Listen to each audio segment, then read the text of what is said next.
지난 한 주간 동안에 많은 일들이 있었습니다. 교회에서는 재직 세미나가 있었고, 우리 학생들은 겨울 수련회가 있었고, 그리고 우리 찬양대 지휘자님 일본 선교, 찬양 선교 다녀오셨고, 그렇죠? 예. 우리의 귀는 들어야 할 것을 들을 때 복이 있습니다. 무엇을 들어야 돼요? 하나님의 음성 들어야죠. 우리의 눈은 보아야 할 것을 봐야 참으로 복이 있습니다. 뭘 봐야죠? 예, 하나님의 약속을 믿음으로 봐야 됩니다. 믿음으로 사는 사람은 믿음이 없는 사람이 못 듣는 것을 듣고 못 보는 것을 보는 것입니다. 오늘 여러분들은 그렇게 들어야 할 것을 들음으로 복이 있고, 그리고 보아야 할 것을 봄으로 복 있는 여러분 꼭 되시기를 축복합니다. 솔로몬 왕이 되어서 재판을 합니다. 두 여인이 한 집에 사는데 아이를 낳아서 한 사흘 사이로 아이를 낳아서 기르는데, 한 여자가 잠을 자다가 잘못해서 아이를 깔아서 죽게 됩니다. 자기 아이가 죽은 것을 보고 죽은 아이는 다른 낳은 아이를 품고 자고 있는 그 엄마 품에다 죽은 아이를 갖다 놓고 산 아이는 자기가 데려와서 품에 안습니다. 죽은 아이를 본 엄마가 가만 보니까 자기 아이가 아닌 거예요. 그래서 그 자기 아이를 찾아서 이 아이가 바로 나의 아이다, 아니다, 내 아이다. 그래서 두 여인이 서로 싸우게 되고, 결국은 솔로몬 왕에게 누구의 아이인지 판결해 달라. 그래서 산 아이를 데리고 와서 판결을 요구하게 된 것이죠. 솔로몬 왕이 서로 자기 아이라고 주장하니까 칼을 가져와서 이 아이를 둘로 나누어서 두 여인에게 각각 절반씩 나누어 줘라. 그래서 칼을 가지고 오니까 실제로 그 아이의 엄마 되는 사람의 마음이 불붙는 것 같았다. 그리고 그 엄마가, 친엄마가 나는 이 아이를 데리고 가지 못해도 상관이 없으니까 제발 죽이지만은 말아달라. 그런데 다른 엄마는 아이를 죽여서라도 서로 나눠서라도 가져가게 해달라. 솔로몬이 엄마의 두 주장, 입으로 하는 두 주장, 다 자기 아이라고 주장하는 그 소리를 들으면서는 어떤 엄마가 진짜 엄마인지 알 수 없었지만, 칼을 가져와서 그 아이를 둘로 쪼개 주려고 했을 때 진짜 엄마의 마음이 들려지게 된 것입니다. 솔로몬은 그 아이의 엄마의 소리를 들을 수 있었던 것이죠. 여러분, 우리는 그냥 들려지는 소리만 듣고서는 진실을 알 수 없을 때가 너무 많습니다. 지금 우리가 사는 세상이 더욱 그렇습니다. 재판을 하는 사람은 공정하게 해야 된다. 그래서 뇌물을 먹고 재판을 굽게 하는 자는 하나님이 너무너무 싫어하신다 그랬어요. 여러분, 재판을 하는 사람은 옳게 해야 되는 것이죠. 세상이 어수선해지고 자꾸 문제가 생기는 것은 이런 것들이 정확하게 안 되기 때문에 그런 것입니다. 여러분, 축구를 하는데 심판을 보는 사람이 편파 심판을 봐요. 한쪽 편을 들어줍니다. 그러면 그 심판 때문에 싸움이 일어납니다. 그러니까 심판을 보는 사람이 제대로 해야죠. 그런데 제대로 안 하면 자꾸 싸움이 일어나고 다툼이 생기고 문제가 생기는 것입니다. 솔로몬 왕은 재판을 확실하게 아주 정확하게 잘해줘서 문제가 해결된 것을 알 수 있죠. 여러분, 오늘 우리는 하나님 앞에서 들어야 될 소리를 정말 들을 수 있는, 뭐가 참이고 거짓인가를 분별할 줄 아는 그런 우리가 꼭 될 수 있기를 바랍니다. 사도행전 1장 8절에 보면 예수님은 오직 성령이 너희에게 임하시면 너희가 권능을 받고 예루살렘과 온 유대와 사마리아와 땅 끝까지 이르러 내 증인이 되리라 말씀하셨습니다. 그런데 그 전에 예수님은 너희는 온 천하에 다니며 만민에게 복음을 전하라고 말씀하시면서 믿고 세례를 받는 사람은 구원을 얻을 것이요 믿지 않는 사람은 정죄를 받으리라 말씀하셨습니다. 오늘 이 두 말씀, 만민에게 복음을 전하라고 하신 말씀과 땅 끝까지 이르러 내 증인이 되리라고 하신 말씀은 내용으로 보면 그 내용은 비슷한 것 같으나 사실 매우 큰 차이를 안고 있습니다. 만민에게 복음을 전파하라라고 하는 말씀은 명령이죠. 주님의 지상 명령, 우리가 그렇게 이야기하는데 주님의 명령이죠. 그런가 하면 땅 끝까지 이르러 내 증인이 되리라 하신 말씀은 명령과 달리 약속이 있는 예언입니다. 그렇게 될 것이라는 거예요. 복음을 전파하라고 하는 것은 내가 의지적으로 순종해서 따르면 되는 것입니다.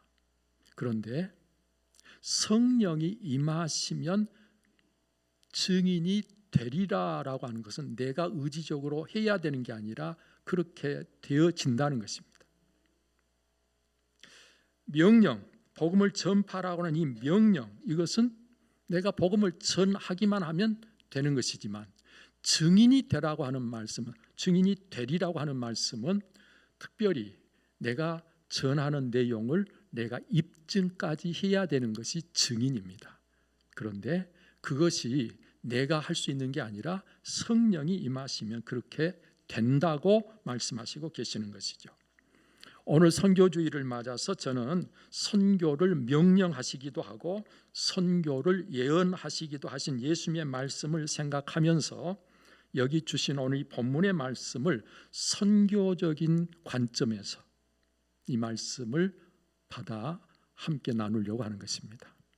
여러분, 오늘 예수님은 친히 사마리아 지역을 그냥 피해서 지나가실 수도 있고 그냥 그 지역을 외면하실 수도 있었을 터인데 예수님은 굳이 그 지역을 들어가셔서 수가라고 하는 동네에 야곱의 우물가에 앉으셨다 그랬어요. 그리고 마침 아무도 물길로 오는 시간이 아님에도 사마리아 여자 한 사람이 물을 기르러 오자 그에게 물을 좀 달라고 말을 걸게 됩니다. 그런데 돌아온 대답은 아주 당돌하게 당신은 유대인이면서 당신들이 멸시하여 상종조차도 안 하는 사마리아인인 나에게, 그것도 여자인 나에게 남자가 말을 걸고 물을 달라고 하십니까? 그럴 수가 없다는 거예요. 그때 당시 상식으로 그럴 수 없는 일이 지금 벌어지고 있다는 거예요. 이에 물러서지 않고 예수님은 아주 중요한 말씀으로 육적인 목마름의 문제에서 영적인 문제로 대화를 이끄심으로 입장을 바꿔놓고 계신 것이 오늘 본문의 내용입니다. 네가 만일 하나님의 선물과 또 네게 물 좀 달라 하는 이가 누구인 줄 알았더라면 네가 그에게 구하였을 것이고 그가 생수를 네게 주었으리라. 몰라서 그렇지 알게 되면, 내가 누구인지 알게 되면 입장이 바뀌어 오히려 네가 나에게 달라고 하게 될 것이다 라는 말씀을 하신 것이죠. 자, 그런데 이 사마리아 여자는 아직도 예수님의 말씀을 육신적인 목마름만을 해결하는 물로 생각하고 이렇게 이야기합니다. 지금 물 기를 그릇도 없고 이 샘은 깊고 깊은데 어떻게 생수를 준다고 하십니까? 우리 조상 야곱이 이 우물을 우리에게 주어서 우리가 이 우물에서 물을 떠서 마시게 되었는데 당신이 야곱보다 더 위대한 사람입니까? 그래서 예수님은 다시 이 여인에게 이 물을 마시는 자는 다시 목마르게 되지만 내가 주는 물을 마시는 자는 영원히 목마르지 아니하리니 내가 주는 물은 그 속에서 영생하도록 솟아나는 샘물이 되리라 라고 말씀하시고 계십니다. 여러분, 예수님께서 우리에게 주신 물은 먹고 또다시 목마르는, 그래서 다시 마시지 않으면 안 되는 그런 물을 주시는 분이 아니라 영원히 목마르지 않는 우리 속에서 생수가 샘물처럼 계속 흘러나오는 바로 그런 물을 주시겠다 말씀하시죠. 그러자 이 사마리아 여자는 진정 그런 물이 있다고 한다면 그 물을 내게 주어서 목마르지도 않고 내가 물 기르러 이렇게 나오지도 않게 해달라고 이야기를 합니다. 드디어 입장이 바뀌었습니다. 예수님께서 물을 좀 달라고 했는데 이제는 그 여인이 예수님께 그 물을 좀 달라고 이야기하게 된 것입니다. 예수님에 대해서 냉대하던 그 여자가 이렇게 달라고 하는 입장이 된 것이죠. 여러분, 그 사람이 누구든 간에 예수님이 어떤 분이신가를 정작 알게 되면 그가 누구든지 예수님께 도움의 손을 펴게 돼 있습니다. 여러분, 몰라서 예수님을 안 믿고 몰라서 예수님을 거부하지 사람들이 예수님을 진정 제대로 알기만 알면 예수 그리스도를 안 믿을 이유가 없습니다. 예수 그리스도에게 도움의 손을 펴게 돼 있는 것이죠. 여러분, 그런데요, 예수님께서 오늘 본문에 보니까 갑자기 내 남편을 불러오라 그랬어요. 이 사마리아 여자는 남편이 없다고 대꾸를 합니다. 이때 예수님은 왜 남편이 없다고 말하고 있는지를 너무나도 잘 알고 계셨어요. 여러분, 하나님은 모르시는 것이 없습니다. 우리의 모든 것을 다 알고 계십니다. 우리 입으로 말하는 것을 아실 뿐만 아니라 입으로 말하는 것 말고 우리 속의 마음을 알고 계십니다. 여러분, 그래서 내게 남편이 없다 하는 말이 옳도다. 너에게 남편 5이 있었고 지금 있는 자도 내 남편이 아니니 내 말이 참되도다. 사실 드러내고 싶지 않은 사실을 오늘 이 여인은 남편이 없다고 대답한 거 아니겠어요? 그런데 예수님께서 그 여인에게 네가 거짓말하고 있다 이렇게 몰아붙이지 아니하십니다. 오히려 참말을 한다고 네 말이 옳다고 긍정으로 대화를 이끄시면서 그가 감추고 싶은 내용의 더 깊은 사실을 예수님께서 친히 말씀하시고 계십니다. 너한테 남편이 5이 있었는데 지금 있는 자도 내 남편이 아니다. 여러분, 우리가 대화를 할 때는 항상 상대방의 이야기를 긍정으로 받는 것이 대화를 하는 방법입니다. 좋은 방법입니다. 전도할 때 예수 믿는 사람들이 왜 그래요? 그러면 나도 똑같이 정말 그렇죠? 그 사람의 이야기를 긍정하는 것이 인정하는 것입니다. 그럼에도 불구하고 예수님이 인정하신 것이 그 사람이 정말 옳은 것이라고 말씀하시고 있는 것은 아니죠. 여러분, 이때 사마리아 여자는 처음 만난 분이 자기의 남자 관계를 다 알고 있는 것에 크게 놀라면서 마침내 그는 예수님이 선지자라는 생각을 하게 됩니다. 이때 사마리아 여자가 예수님을 선지자로 생각해.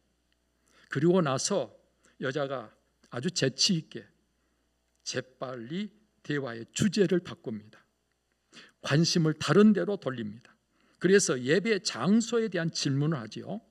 여러분, 이에 대하여 예수님은 예배는 어디서 예배하느냐 하는 장소보다도 예배할 때가 온다. 그런데 그때에는 우리가 하나님께 영과 진리로 예배를 드려야 된다. 왜? 하나님은 영이시기 때문에.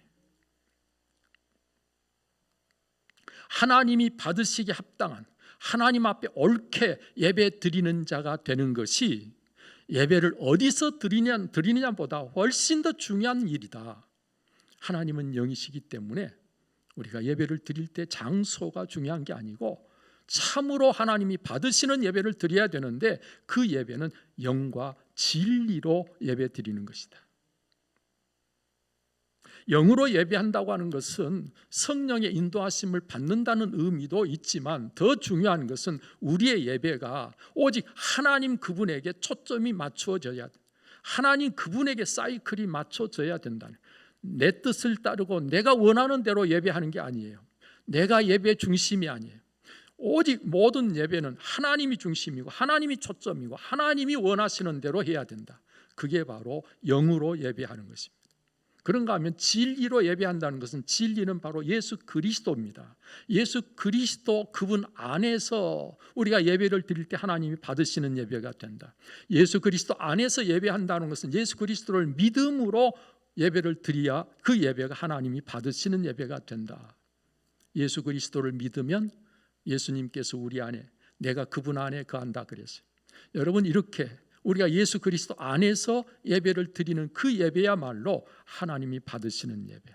하나님과 우리 사이에 항상 예수 그리스도가 함께 할 때 오늘 우리는 하나님과 만날 수 있고 하나님과 소통이 가능하고 우리가 드리는 예배가 하나님이 받으시는 예배가 될 수 있다. 그리고 우리는 기도할 때도 예수님 이름으로 기도를 드리는 것입니다. 이렇게 영과 진리로 예배를 하는 자는 조금도 거짓됨이 없이 진실함을 가지고 하나님 앞에 예배를 드려야 되는 것이죠. 따라서 예수님께서 예배를 가르치면서 예배자로서는 더욱 진실하지 않으면 안 될 것을 깨우치고 계십니다. 자, 그러자 또다시 대화의 주제를 또 바꿉니다. 메시아, 곧 그리스도가 오실 줄을 내가 알고 있는데 그가 오시면 그가 이 모든 것을 우리에게 알려주실 것이라고 말하므로 우리가 이런저런 말을 지금 하고 있지만 그리스도가 오셔야 비로소 모든 것이 분명해질 것이라는 이야기로 이야기를 마치려고 합니다. 이때 예수님은 그녀가 말한 그리스도라고 하는 말을 놓치지 않고 결정적인 한 말씀을 하십니다. 네게 말하는 내가 그니라. 내가 바로 네가 이야기한 그리스도니라.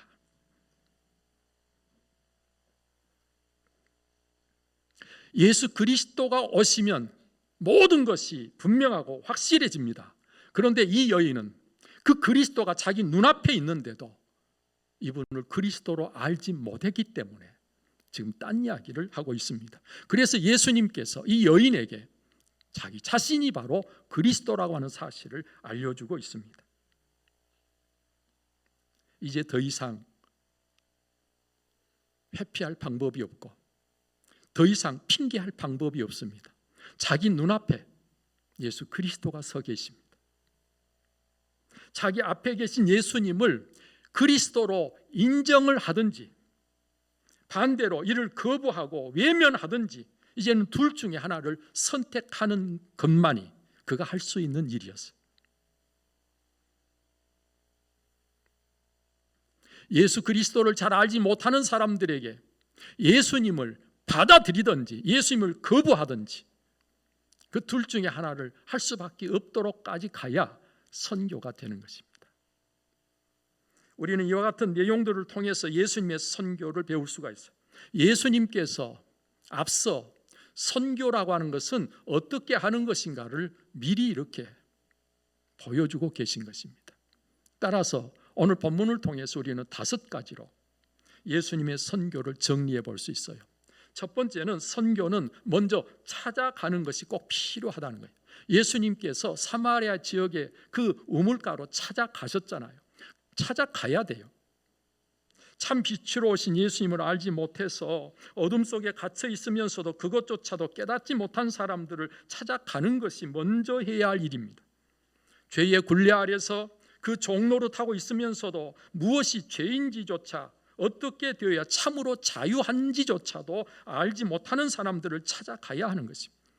정작 망하는 줄도 모르고 망해가는 자들을 찾아가야 하는 것입니다.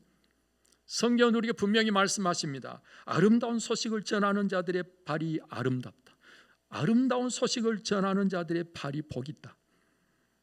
아름다운 소식이 무엇입니까? 예수 그리스도의 소식만큼 아름답고 좋은 소식은 없습니다. 그래서 사도 바울은요, 찾아가는 일을 얼마나 힘썼는지 1차 선교여행, 2차 선교여행, 3차 선교여행, 그래서 찾아가는 일을 부지런히 했어요. 구브로, 살라미, 바보, 비시디아, 안디옥, 이고니온, 루스드라, 빌립보, 데살로니가, 베레아, 아덴, 고린도, 에베소, 로마까지 사도 바울이 찾아다닌 곳을 아마 거리를 환산해 놓으면 지구 반바퀴는 돌았을지 몰라요.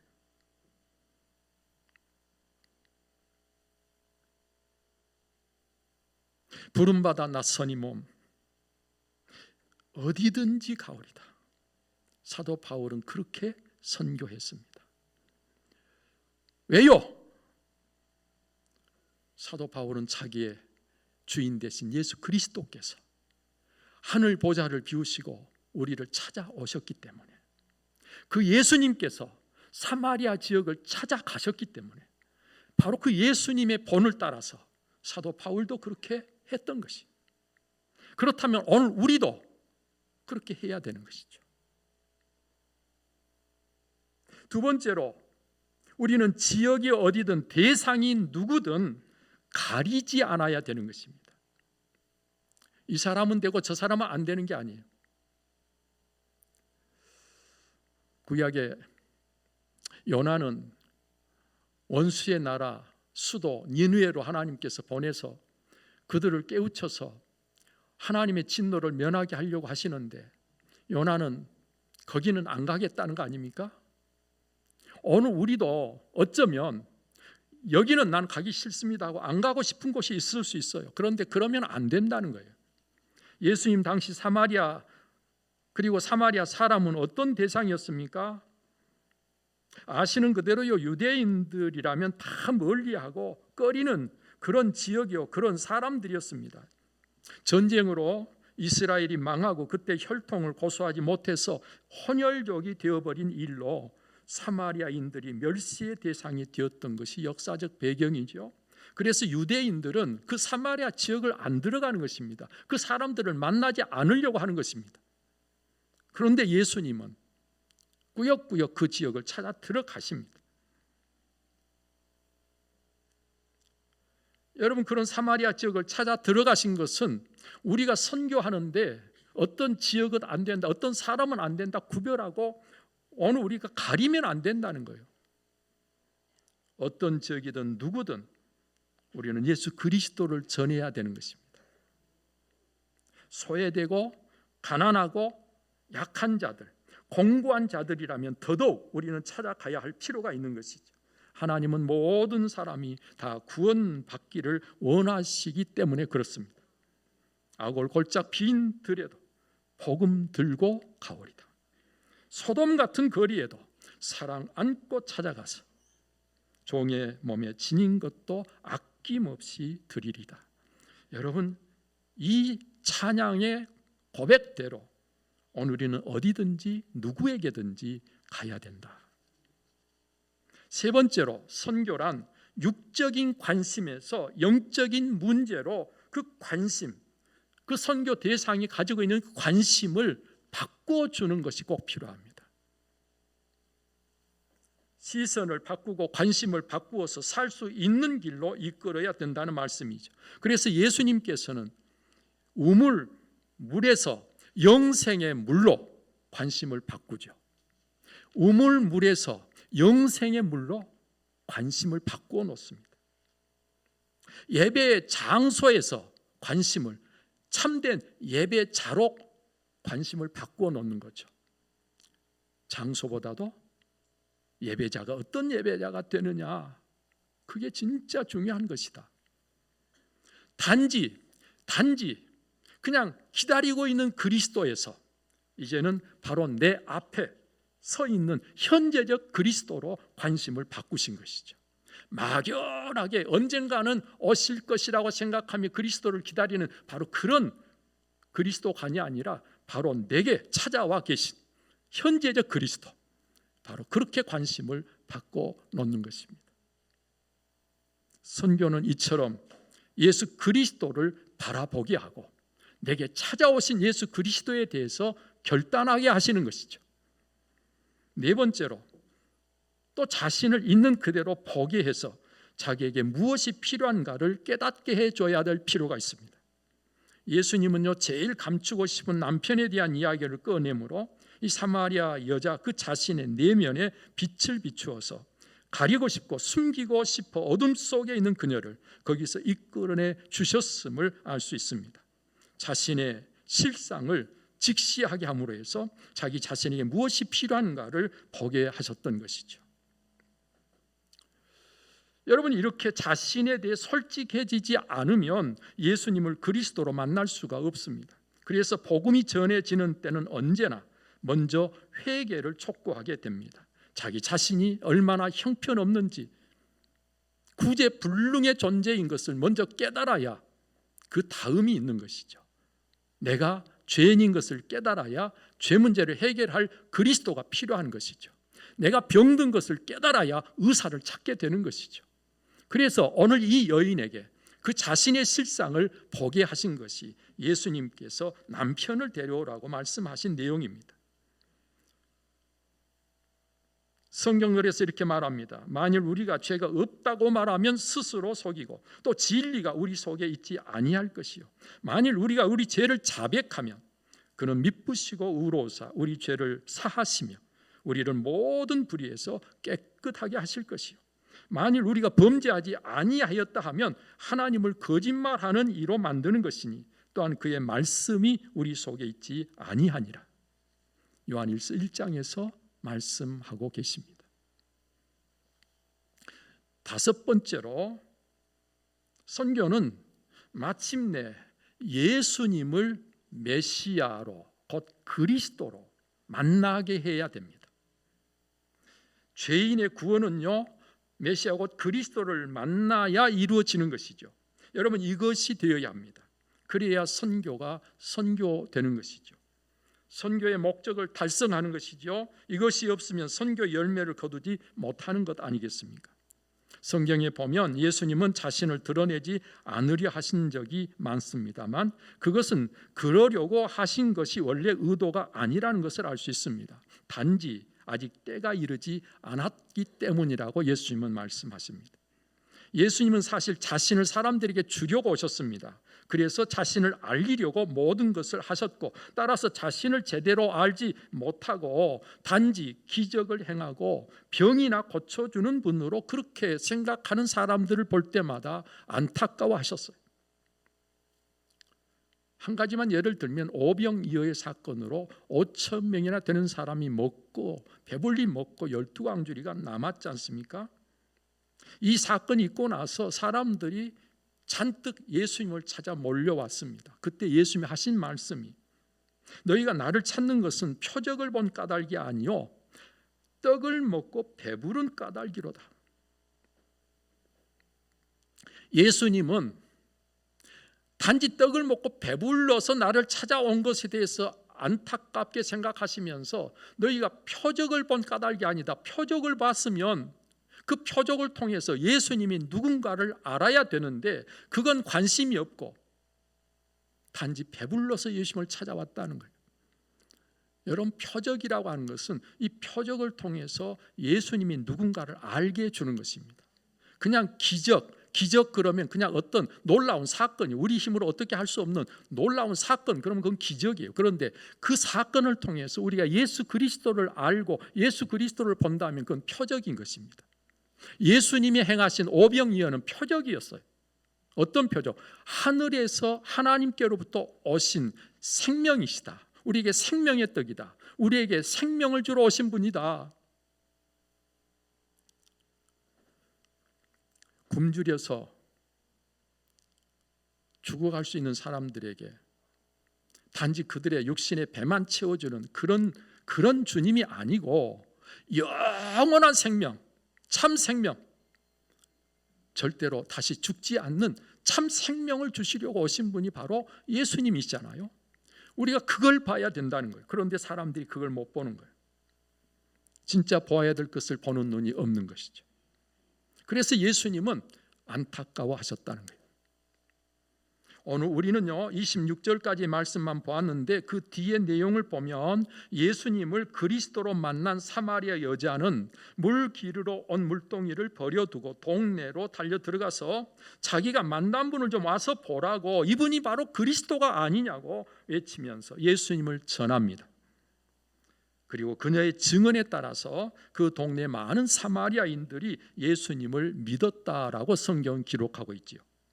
이렇게 예수님을 그리스도로 만나 믿게 될 때에 구원이 있고요, 또 그런 그에게서 일어나는 일이 바로 그가 다시 그리스도를 증거하게 된다는 사실입니다. 이는 주님 다시 오실 때까지 계속되어야 할 선교의 사이클이 되는 것이죠. 우리는 바로 이렇게 돼야 합니다. 여러분들이 예수 그리스도를 주님으로 영접했습니까? 여러분들에게 주인이 예수님이십니까?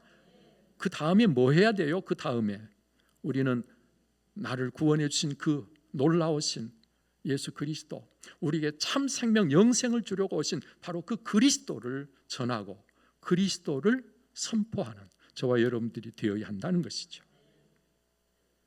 우리는 오늘 선교주의를 보내면서 예수님의 사마리아 선교에 대해 말씀을 나눴습니다.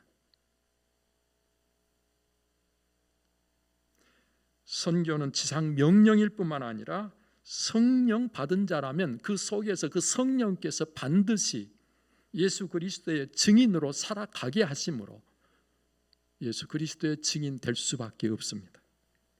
이제 이 말씀에서 알게 된 그대로 선교에 동참하되 직접적으로든지 아니면 간접적으로든지 동참하여야 하겠고요.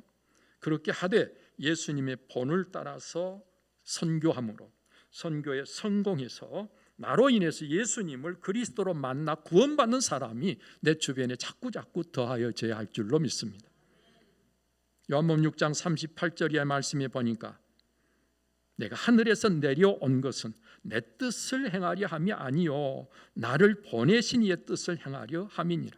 나를 보내신 이의 뜻은 내게 주신 자 중에 내가 하나도 잃어버리지 아니하고 마지막 날에 다시 살리는 이것이니라. 예수님께서 친히 하신 말씀입니다. 예수님을 이 세상에 아버지 하나님께서 보내신 뜻은 예수님께 주신 자라면 단 한 사람도 한 영혼도 잃어버리지 않고 마지막 날에 다시 그를 살리는 것이다. 선교는 예수님이 오셔서 이 일을 이루셨는데 예수님이 이루신 이 선교에 함께 참여하는 것입니다. 얼마나 영광스러운 일이 몰라. 이 세상에서 우리가 하는 모든 일들 중에 가장 영광스러운 일이 바로 이 구원의 일을 함께해서 이 선교에 동참해서 예수 그리스도를 통한 구원을 함께 이루어 가는 것이지요. 저는 오늘 우리 고등제일교회 모든 성도들이 가장 영광스러운 바로 이 일에 함께하는 분들이 꼭 되시기를 축복합니다.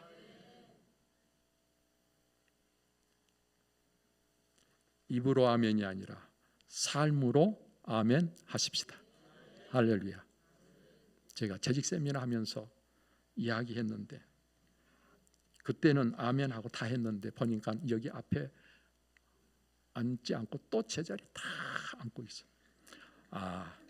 입으로 100번 1000번 아멘해도 소용없구나. 입으로가 아니라 삶으로 아멘 하십시다.